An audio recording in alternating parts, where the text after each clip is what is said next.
Namaskar, very good morning to all of you. Today we will discuss Introduction to Modern Western Philosophy. Francis Bacon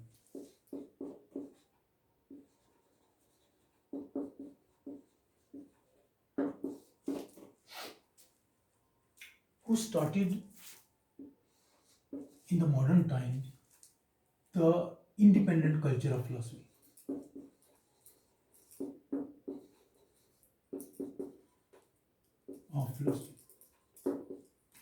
After him came Rene Descartes.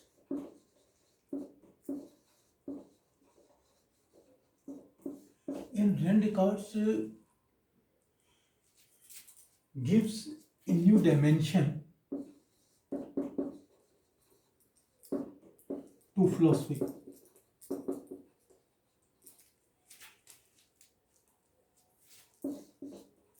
He is also known as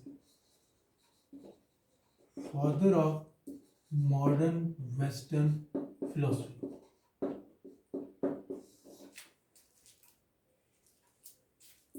He founded the school of modern rationalism.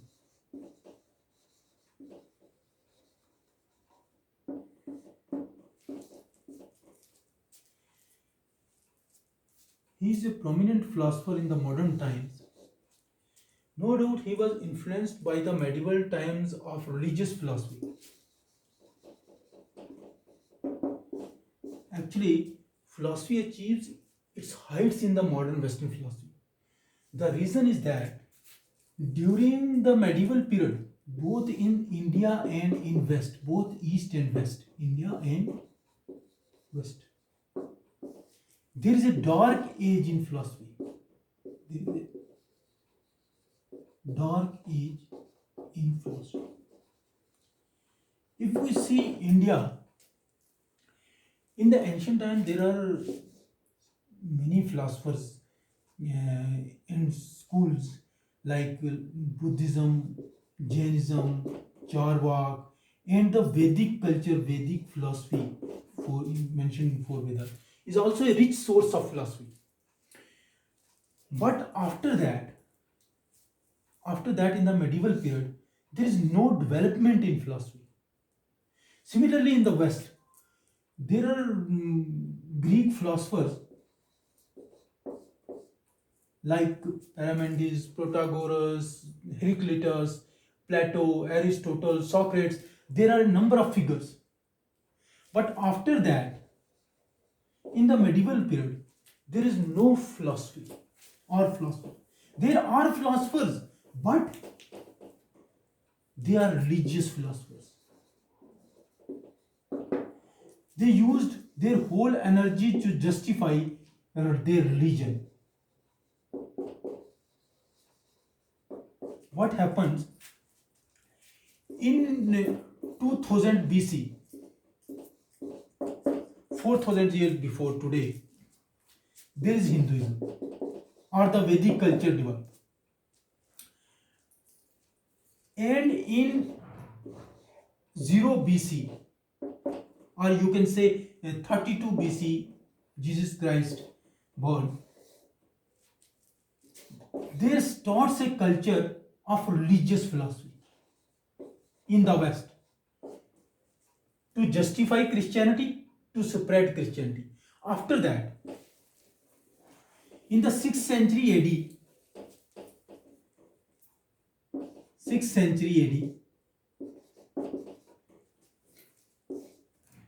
there is the origin of another religion that is called Islam. And now, in that area, in the Islamic countries where there is Islam propagated, that area, philosophy is strictly prohibited. Philosophy is strictly prohibited. Philosophy and science both. So, the growth of philosophy has been banned in all these areas. West and also in the East, in India. Therefore, after a long struggle, Rene Descartes given a philosophy that is called rationalism, and which is free from the chains of religion, which is free from the chains of religion. Religion or religious philosophy. He tries to give a philosophy which is as certain as mathematics.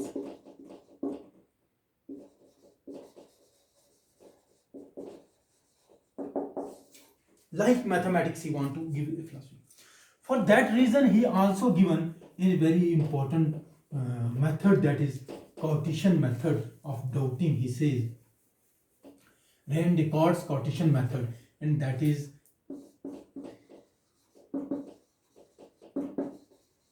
method of doubting.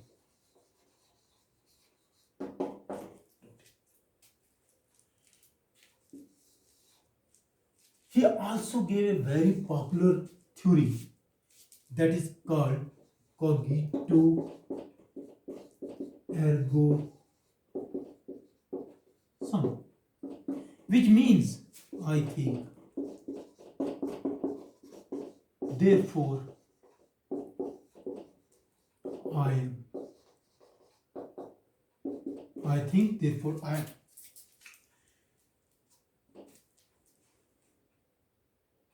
He has given certain rules of thinking. He started several new dimensions for the development of philosophy. So Rene Descartes is no doubt is the most important philosopher among all Western philosophers. One of the most important philosophers. And after him, there came Spinoza.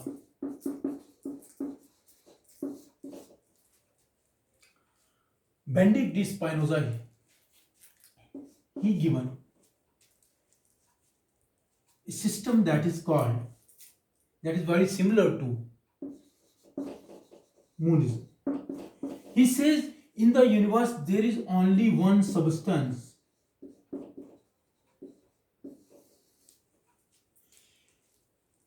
He says it is unlimited.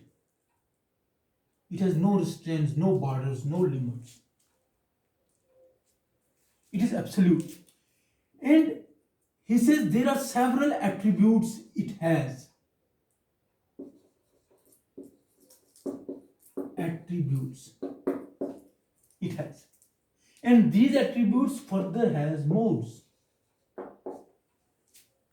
So he gave a doctrine of substance,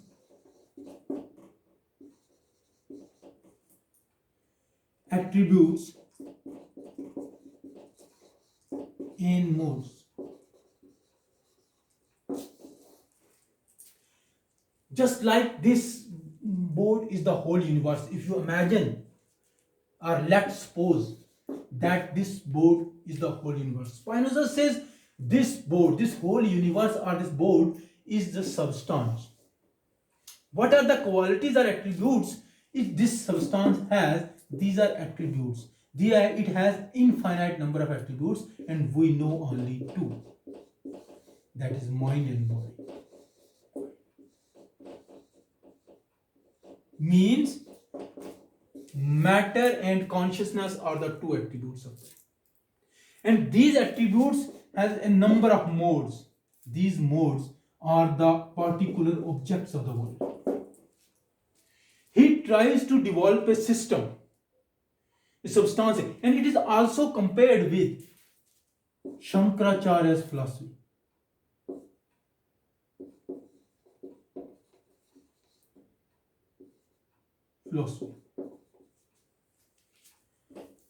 After Spinoza,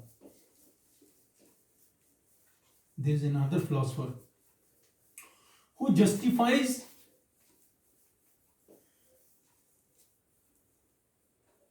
his philosophical theory with the need of the time. That philosopher is Leibniz. Leibniz given the doctrine of monads. Monads are very small, like atoms. Very small particles, like atoms. He says the world is composed of these monads. But what is there? The atoms are material, they have no consciousness, but they are conscious. They have consciousness. And the whole world, living being and non-living being, are composed of these monads. Each monad is independent and each monad is complete in itself. He also gives another principle of himself that is called law of sufficient reason.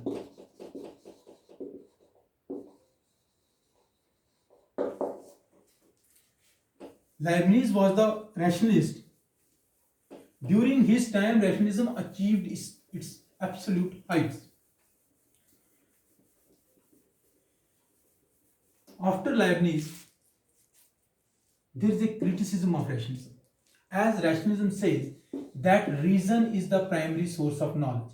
This rationalist says, all the three, Rene, Descartes, Bendict, Spinoza and Leibniz, that reason is the primary source of knowledge.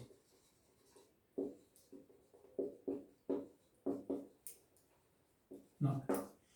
And empiricists criticize them, and they say that experience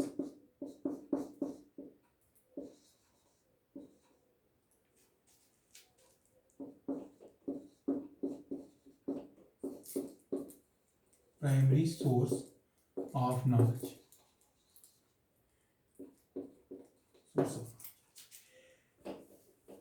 Empiricism, like John Locke,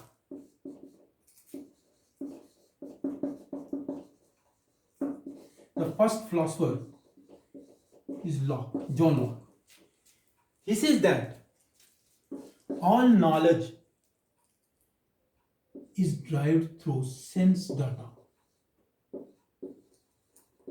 Means sense experience. What we know, whether it is ideal or material, we know through sense data.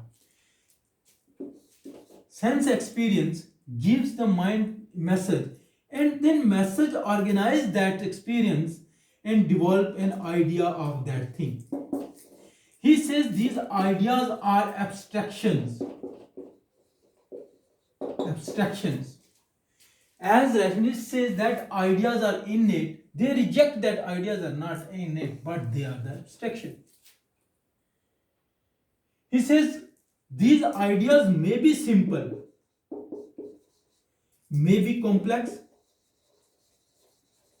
and the nature of, may be abstract. The nature of these ideas is based on the data provided by the sense experience. So they reject the rationalist view that reason is the primary source of knowledge. This is experience is the primary source of knowledge, and all the data is derived from through sensing. Then we came George Berkeley.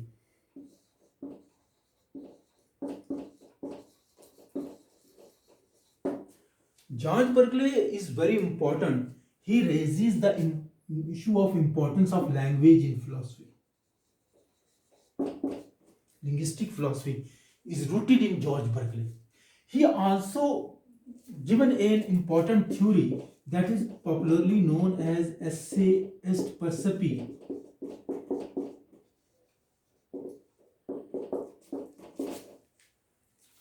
He says to be is to be perceived. To be is to be.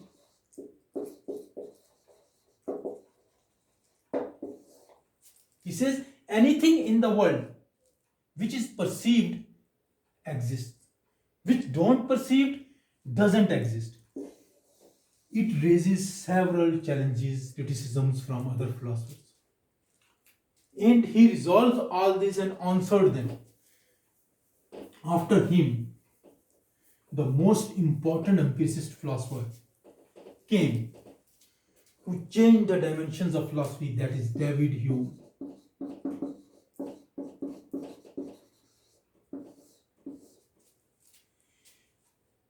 What he says, He says if there is anything in the world that is sense perception,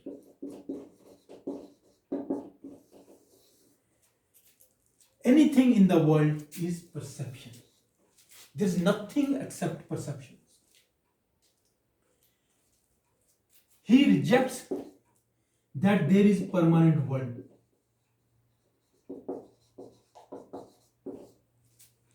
He says there is no permanent world. This world is temporary, momentary. He says whenever I try to catch myself, I either deceived by one thought or the other. Means there is no permanent thing that can be called soul.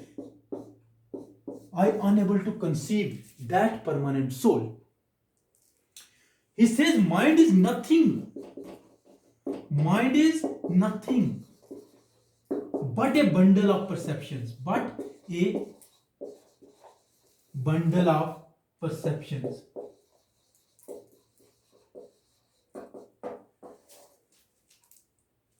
Perceptions, he includes both sense perceptions and ideas.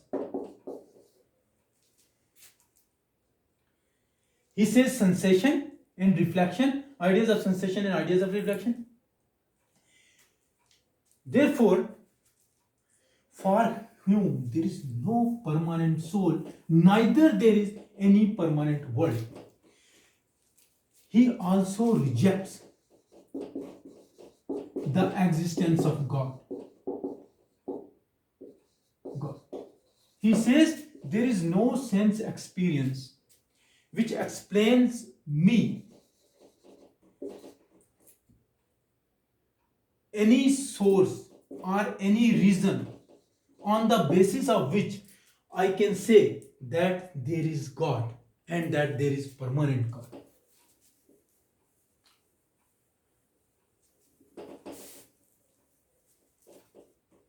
He says everything is moment. His theory is also compared with Lord Buddha's concept of Shanbhangva. Lord Buddha's concept of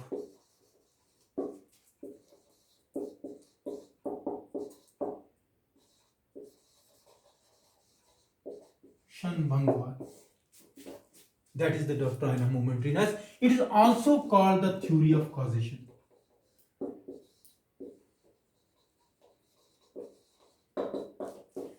That doctrine of causation. David Hume changed the complete dimensions of philosophy. He says there is no metaphysics.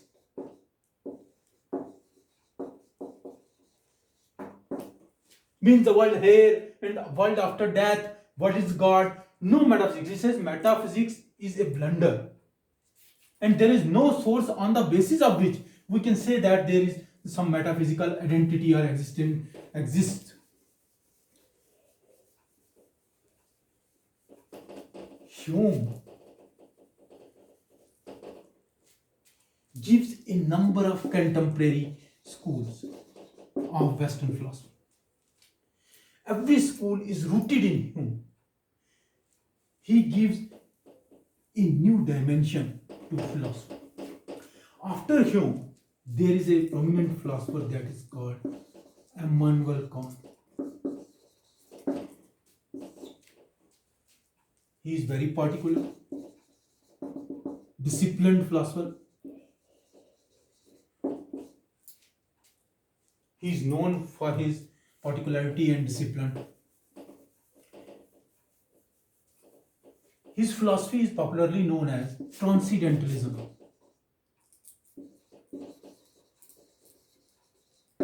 Transcendentalism.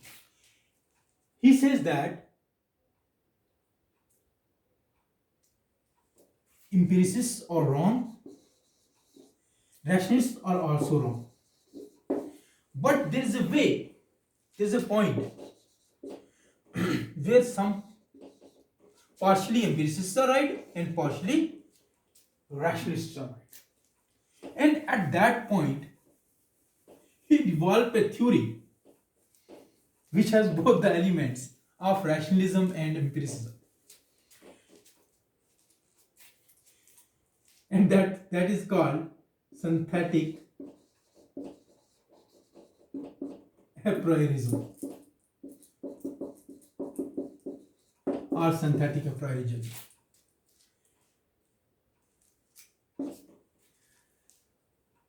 Here he takes the elements of synthetic is the element of empiricism, empiricism is the element of rationalism, and he says that in this both rationalist element is also there and empiricist elements are also there.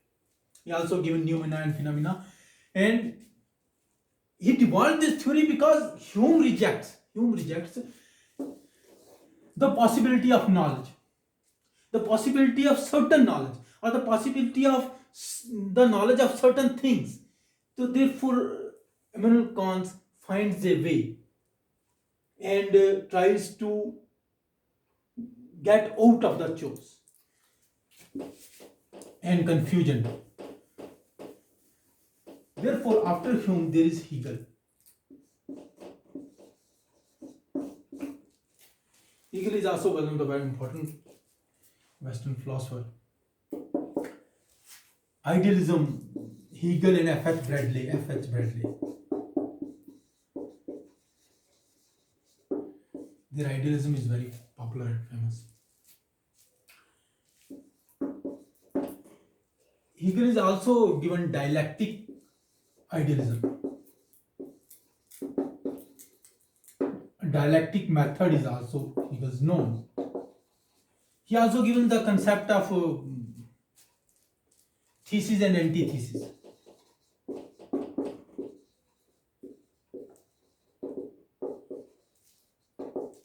So these are the few things about modern Western philosophy which I think you all know about what philosophy is. And today I think the introduction to philosophy is complete, and this is the last lecture of introduction to philosophy. Thank you. Jai Hind, Jai Bharat.